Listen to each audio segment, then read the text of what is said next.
Welcome back to On the Ground, a Bureau of Land Management podcast.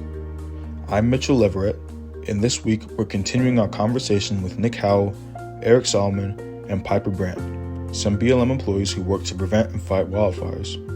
Nick works in investigations, fire prevention, and education in Utah, while Eric is a fire prevention and mitigation specialist in California. Piper is a public affairs specialist at the National Interagency Fire Center, or NIFC, in Boise, Idaho. Last week, we talked about the different ways the BLM fire program prepares for fire season, and this week's conversation focuses more on the importance of good communication. Be sure to check back next week for part 3, when we'll delve into efforts to educate the public about fire prevention. So moving on to the next part of the episode, I really wanted to touch on the communications side of fire season. I work in public affairs in downtown Washington, D.C. at HQ. So communications, both internal and external, is a major part of my day-to-day routine. So I can imagine that communication during fire season is just as crazy, if not even crazier, considering all the variables that come into play during fire season. So I wanted to just kind of branch out and ask you guys, what are some of the biggest communications challenges you guys experience in your areas?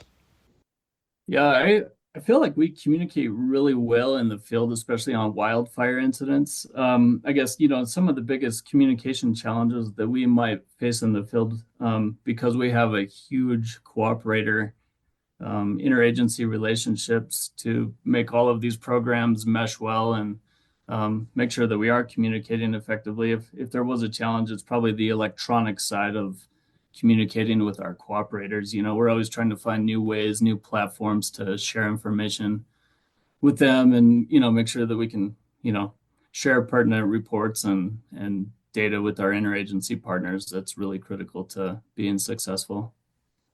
I would definitely agree with that. I know that when we have interagency and unified command type fires where there may be several agencies that have lands that are affected or intertwined, where there's a fire burning, we all want to make sure that the information that we're putting out is approved by all agencies, and then we want to make sure that the information is also approved by our state office as well and our communications folks. So when we're doing an initial attack fire and we're suppressing fire and we're trying to limit the damage of those fires, the communication part of that, we need standalone folks that can get that information out and who can kind of focus on gathering that information and getting it out to agencies. And then communication requires its own incident command as well.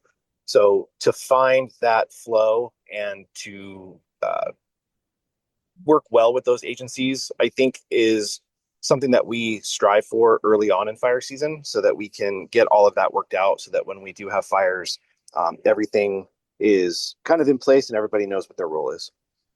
Yeah, and I can speak about the high level of things. So here at NIFC, we have an information line, and during the summer, it gets really busy with reporters and media calling in. I mean, it can be anybody from a member of the public wanting certain fire information on something burning really close to their house, or a reporter from the New York Times, and so we have to constantly field those calls all day, especially in the summer when it's really busy, which that can be challenging because information is changing so quickly in the field.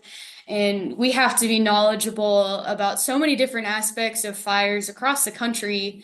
And then getting that information to the public as quickly as we can. It gets a little challenging, particularly when there's a lot of fires and there's a lot of things happening. But it's really important to us to get that information as accurate as possible and out as quickly as we can. Awesome. Yeah, for sure.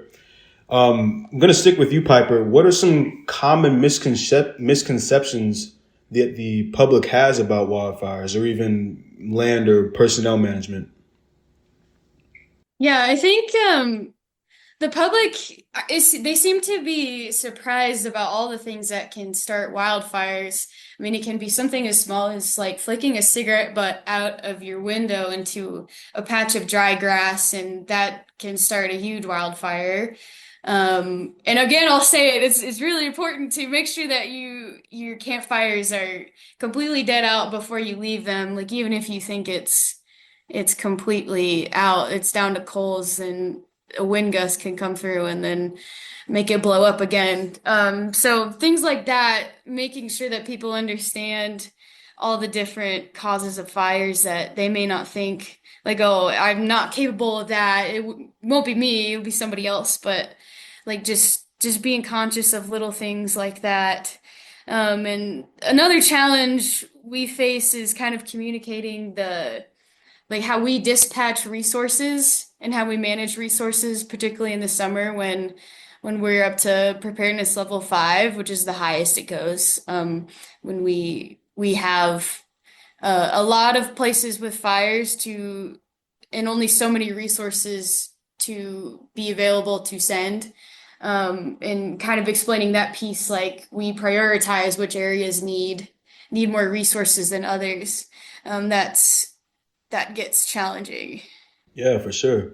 And what you're saying kind of lines up with what Eric mentioned before. He said that a lot of the public don't realize how much stuff can actually start a wildfire. Is that right, Eric? Absolutely. Everything from barbecues to target shooting to uh, where people park, if they're parking on dry vegetation. There's just so many things. And I make a lot of public contacts and I do a lot of patrolling out in my area.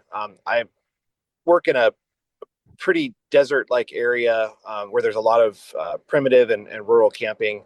And folks don't always understand that a generator can get extremely hot, and if you place it next to some dry grass, and that's a continuous area of vegetation that a small fire can quickly grow, especially with winds out in the desert. And I think most of the time it's received really well, and folks just they don't understand. So when you have a friendly fire prevention person coming up just to have a conversation and to give you some pointers and some ideas and some things that you could do to help mitigate fires, something as simple as having shovels and water and fire extinguishers with you whenever you're out, really goes a long way. And I think that for all of the prevention folks across the United States, that all the work that we've done educating folks have probably resulted in the reduction of a lot of fires that could be extremely damaging. Right, of course, of course. Now, are there any communication styles or methods that are used across fire crews? Like, does each sort of fire unit have their own sort of preferred method of how they get information back and forth? So for me, I think these days, social media plays a huge role in fire education, fire information. Um, but we also can't forget that there are areas, especially in my area, where technology is not as prevalent in some of those communities, and folks are not as connected to the internet as a lot of other places. So that face-to-face communication, town halls, education events, going to community events, to fairs, to offering uh, community wildfire mitigation education training to those communities is really important, and it reaches a much larger audience than if we just depended on electronic social media. Yeah, sure. I'd imagine that interpersonal communication adds an extra level that you might not see when you try to give information through social media or blast email or just even posting up a blog. That face-to-face conversation is definitely something that can have an impact for sure. I think that's a great way to do that. That's one of my most preferred methods when I'm out doing public information work or talking about fire information, is actually being out in those communities and being face to face with community members and those residents. And it shows that the agency is doing everything that they can to provide them the information and education that they need. Yeah, Eric is totally right. I mean, we post on social media regularly every day about wildfire information, but at the end of the day, I mean, you have folks that are out camping or hiking out of service, and they may not be up to date on wildfire restrictions. So, the internet access isn't a factor out there, and it really does help to have people on the ground talking to people face to face. And, not everybody even has access to the internet or social media. So you can't replace that face to face interaction.